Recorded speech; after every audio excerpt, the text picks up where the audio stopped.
Bienvenue dans cette nouvelle vidéo, c'est Riquet, très heureux de vous retrouver et aujourd'hui pas d'introduction, on rentre tout de suite dans le vif du sujet, effectivement lié à mon titre, c'est tout simplement attention de ne pas tomber dans le piège. Ce piège, quel est-il? Eh bien c'est tout simplement celui de rentrer dans le marché des crypto-monnaies sans avoir un plan établi et ce que ce soit à l'achat ou à la vente, d'accord?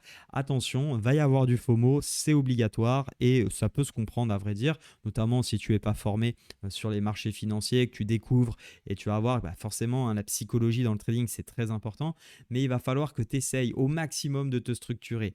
Et d'ailleurs, je dirais même, il faut que tu te structures, hein, puisque essayer, c'est se préparer à l'échec. Donc tout simplement, structure ton approche de trading, définis un plan, une stratégie dans laquelle tu vas te tenir. Et pour éviter de tomber dans le piège de ne pas avoir tout simplement de stratégie bien définie, eh bien c'est de l'écrire, cette stratégie. Écris ta stratégie, écris pourquoi tu rentres dans les marchés des crypto-monnaies. Est-ce que tu es acheteur? Est-ce que tu es vendeur? Sur quel horizon de temps? Insiste bien sur l'horizon de temps. J'ai des personnes de ma communauté et également des personnes qui débutent dans le trading, donc c'est normal de se poser ces questions, c'est normal d'être un petit peu perdu parce que c'est vrai que c'est brusque, surtout que bon, bah, ça fait quand même, hein, on va pas se mentir, 6 mois qu'il ne se passait pas grand-chose sur les crypto-monnaies, donc d'un coup là on a de l'euphorie parce que bah, on a 6, 7, 8, 9 bougies vertes d'affilée, on a 28% d'un coup qui rebondit, on ne sait pas trop d'où ça vient et la plupart des nouveaux arrivants eh bien, se posent bien des questions parce que est-ce que finalement c'est pas enfin l'opportunité du siècle, celle dont on vous parle depuis maintenant plusieurs mois, voire même plusieurs années. Bref, ça, on ne le saura que plus tard, mais il faut absolument que tu définisses l'horizon de temps sur lequel tu interviens. J'ai des personnes, comme je te le disais, qui viennent me voir en me disant, est-ce que tu penses qu'il faut que je coupe ma position? Et souvent, je leur réponds, bah, quel était ton plan au moment où tu es rentré? Bah, moi, je suis là pour le long terme. Est-ce que tu penses que si tu es là pour le long terme parce que tu as décidé de rentrer pour le long terme, c'est le bon moment de couper une position qui a duré 3 jours? Je pose la question, à toi de trouver la réponse. Maintenant, si tu es là pour le court terme et que tu me poses la question de est-ce qu'il faut sortir, je te renvoie à la même question. Quel était ton plan au préalable? Tu ne peux pas arriver, rentrer en position en disant bon, je rentre au long et je verrai ce que je vais faire. Quand tu prends une position dans le trading, même dans l'investissement, il faut absolument que tu aies un plan. Un plan, c'est une entrée en position, c'est un stop loss bien évidemment obligatoire. Et après, l'objectif, eh bien, on peut le définir de différentes manières. On peut vendre une partie à un certain moment, on peut prendre la totalité, on peut prendre à x2, on récupère sa mise et on laisse courir le reste. Après, ça, c'est des stratégies et elles sont toutes valables à partir du moment où elles sont respectées et où elles sont définies à l'avance pour pouvoir tout simplement se tenir au plan. C'est très dur le trading, c'est très dur l'investissement. Il y a beaucoup d'émotions qui vont rentrer en ligne de mire, qui vont rentrer en compte. Et donc, il faut absolument les gérer au mieux possible. Et pour les gérer au mieux possible, eh bien, il faut appliquer des règles de gestion tout simplement pour laisser le hasard le moins possible intervenir dans nos prises de décision. Voilà, donc j'espère que c'est très clair pour toi tout simplement de ce piège dont je te parle. C'est celui tout simplement de rentrer dans un marché sans avoir de plan, sans être préparé comme dans n'importe quoi. D'ailleurs, tu en as sûrement entendu parler. Généralement, le succès, c'est 80% dans la préparation. Eh bien, le trading, c'est exactement la même chose. C'est les analyses, c'est la maîtrise des stratégies et c'est la prise de décision avec les signaux. Une fois que ça s'est établi, il n'y a quasiment plus rien à faire. Tu as juste à respecter le plan et attendre que ça se passe. Maintenant qu'on s'est dit tout ça, on va s'attaquer à l'analyse graphique et bien de certains coins. Donc on va faire Bitcoin, Ethereum, GRT, WU, FTM, QNT et EGLD. L'idée c'est de faire une overview bien évidemment et de définir les niveaux intéressants. Pour mes amis vendeurs, puisque je sais qu'il y en a, et je ne te cache pas que la zone est intéressante. Maintenant, avec cette figure de retournement qu'on a eue, je suis beaucoup moins intéressé quand même tout de même de chercher des ventes. C'est moins dans mes plans, c'est moins dans mes stratégies. Donc je vais rester moi à l'écart, je l'ai dit, soit on réintègre cette zone ici, et dans ce cas-là, je vais commencer bien évidemment à rechercher des ventes à partir du moment où on lâcherait les 18 000. Maintenant, si ça rebondit, ça tient et qu'on vient casser les 21 000, alors ça peut être intéressant très court terme de chercher un achat sur la zone ici 21 000 jusqu'au 24 500, d'accord? Ça me plairait beaucoup et bien évidemment si là pour le coup on casse les 24 500, alors très clairement je passerai clairement acheteur et je chercherai à trader vraiment à l'achat. Pour le moment on en est loin, je te rappelle tout de même qu'on avait étudié le point pivot qui est à 26 000 et quelques, donc on peut aussi très bien venir chercher le point pivot avant de repartir à la baisse. C'est pas impossible, on en a parlé plusieurs fois, à voir ce que le marché va vouloir faire. Donc ça, c'était le plan plutôt acheteur pour se positionner comme ça. Ceux qui souhaitent actuellement vendre, on a une divergence qui se met en place ici sur le 4 heures. Je ne suis pas extrêmement fan de sa configuration. Ce n'est pas mes divergences que j'aime trader, donc je ne vais pas la prendre ici. Mais ça reste tout de même intéressant et d'un point de vue configuration eh bien, de chandelier japonais, c'est très très intéressant pour vendre bien évidemment. Il me faudrait une configuration avec la bougie en cours, mais pourquoi pas, hein. Ici, on pourrait très bien avoir un signal vendeur, vendre à la clôture pour aller chercher une nouvelle fois la zone des 18 500. Ça peut également être très intéressant. On verra un petit peu ce qu'il en est. À noter tout de même, je pense qu'à l'œil nu, c'est un niveau. Je ne veux pas dire de bêtises, mais je trace tout de même. On est, voilà, hein, cette zone ici, c'est aussi des 0,618. Donc si on casse, bon, on a de fortes chances d'aller chercher du coup les 24 500. Comme je te le disais, c'est pour ça que j'aurais plutôt envie de chercher des achats si ça casse ici pour aller chercher cette zone verte. Maintenant, je m'attends au moins à une correction. Est-ce que ça va recorriger, rebaisser? Ça, je ne sais pas. Je m'attends plutôt, on va dire, si je devais parier absolument, je parierais plutôt sur une baisse. Maintenant, n'étant pas convaincu avec notamment cette figure de retournement plus cette divergence qui a marché, je préfère rester à l'écart et voir un petit peu ce qui se passe. C'est pas plus mal aussi et d'attendre de vrais signaux et de belles opportunités en augmentant drastiquement nos chances de réussite. Concernant l'Ethereum, cette fois, c'est un petit peu le même scénario. C'est très intéressant, on est sorti de cette zone bleue. Cette zone noire là, je ne sais pas trop. Oui, c'était une zone aussi qui est assez intéressante, ok, qui pourrait d'ailleurs nous servir bien de repli pour pouvoir aller chercher cette zone verte. Pour ma part, tant qu'on va pas chercher cette zone verte, j'ai pas forcément envie de chercher plus d'achats que ça non plus. Il faudrait casser cette zone verte pour aller chercher ensuite la zone des 2000. Là, pourquoi pas, ça peut être intéressant. Et pour ma part, encore une fois, hein, je l'ai déjà dit à plusieurs reprises, je commencerai à refaire des achats sur l'Ethereum une fois qu'on sera au niveau des 2000, d'accord? Pourquoi? Parce que je suis là pour faire du trading, mais même sur du moyen long terme, je trouve que la zone est très intéressante à payer, puisque ça veut tout simplement dire qu'on a une phase d'accumulation ici, et qu'une fois qu'on casse la phase d'accumulation, on a des chances de repousser les prix beaucoup plus loin par la suite, et donc ça reste une zone très intéressante à payer, bien évidemment, peu importe l'horizon de temps dans lequel vous êtes, à mon sens, la zone des 2000. Donc à vous de jouer et à vous de voir comme vous le souhaitez. Pour ma part, en tout cas, c'est mon plan, c'est mon scénario, c'est ce que j'arrête pas de répéter depuis 6 mois. J'attends ce niveau-là, d'accord, avec, enfin 6 mois, j'exagère un peu, mais vous avez compris, j'ai toujours dit que je repasserai acheteur quand on repassera au niveau des 2000. C'est pas parce que ça augmente maintenant de 7-8 bougies d'un coup que je vais me mettre à changer mon plan. C'est jamais comme ça que j'ai réussi à faire de l'argent en trading en changeant mes plans. C'est plutôt en m'y fiant que j'ai toujours cru en mes méthodes et que ça m'a permis, en tout cas, de bien fonctionner sur les marchés. Concernant GRT, on en a parlé la semaine dernière, je ne sais pas si vous vous souvenez, et c'est plutôt très intéressant puisque le plan a plutôt bien marché. Alors encore une fois, hein, c'est pas moi qui suis un génie, j'avais juste un plan, il s'avère que le plan a fonctionné. Donc tant mieux, hein, j'ai envie de te dire, mais c'est le marché qui l'a fait, c'est pas moi, hein, je te rassure.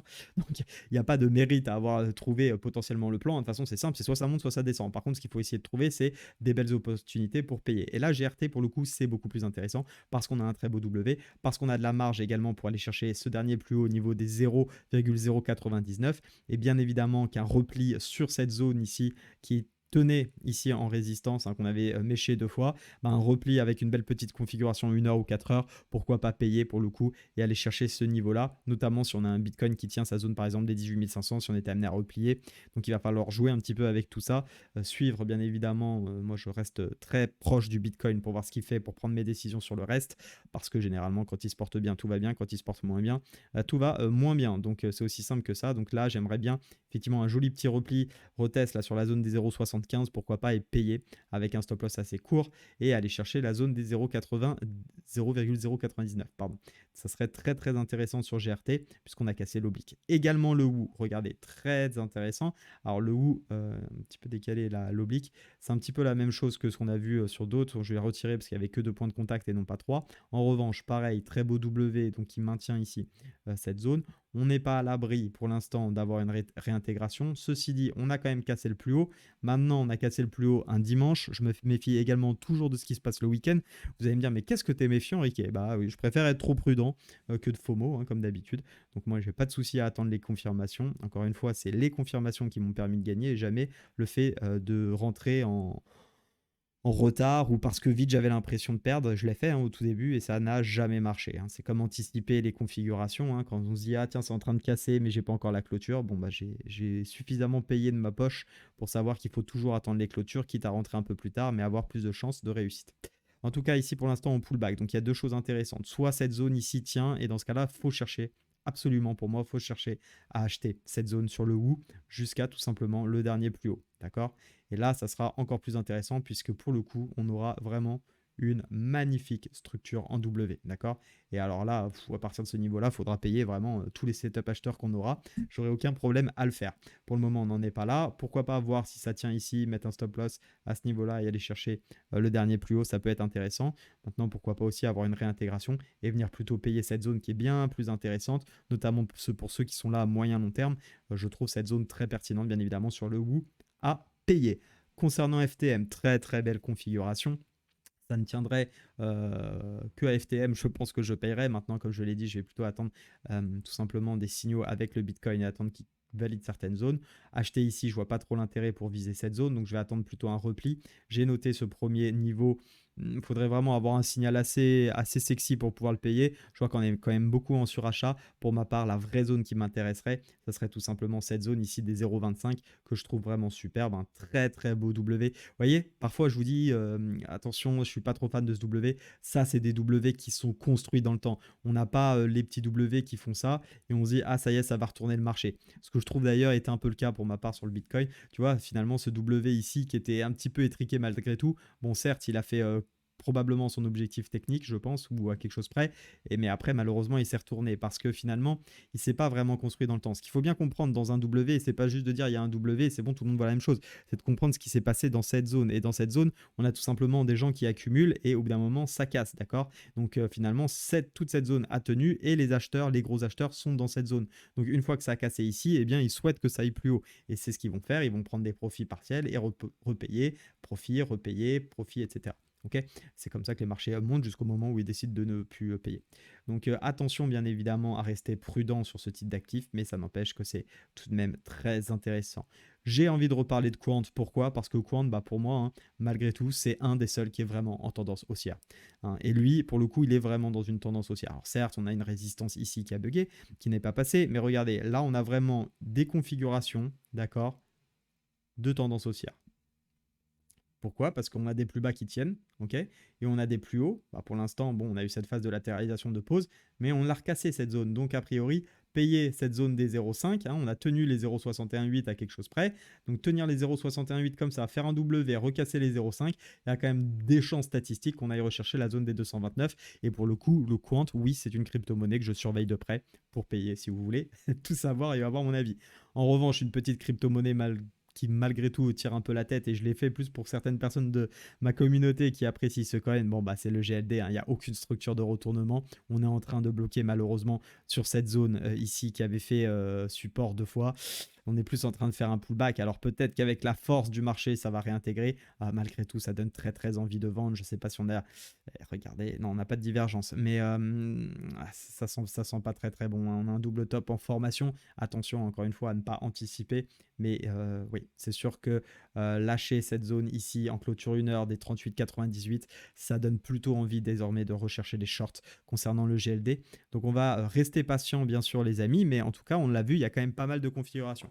Donc qu'est-ce qu'il faut retenir de cette vidéo? Eh bien d'une part, crée-toi des stratégies, crée-toi des plans, c'est très important pour que tu puisses exactement suivre et te tenir à un fil rouge, que tu ne sois pas en réaction par rapport au marché, parce que si là tu as acheté parce que c'était vert pendant 3 jours, qu'est-ce que tu vas faire si demain c'est rouge pendant 3 jours? Faut bien se poser la question, tu vas faire quoi? Tu vas te mettre à vendre, mais ça sera déjà trop tard puisque la vente est amorcée. Donc il faut avoir un plan à l'avance pour payer des zones pertinentes et profiter ensuite des mouvements.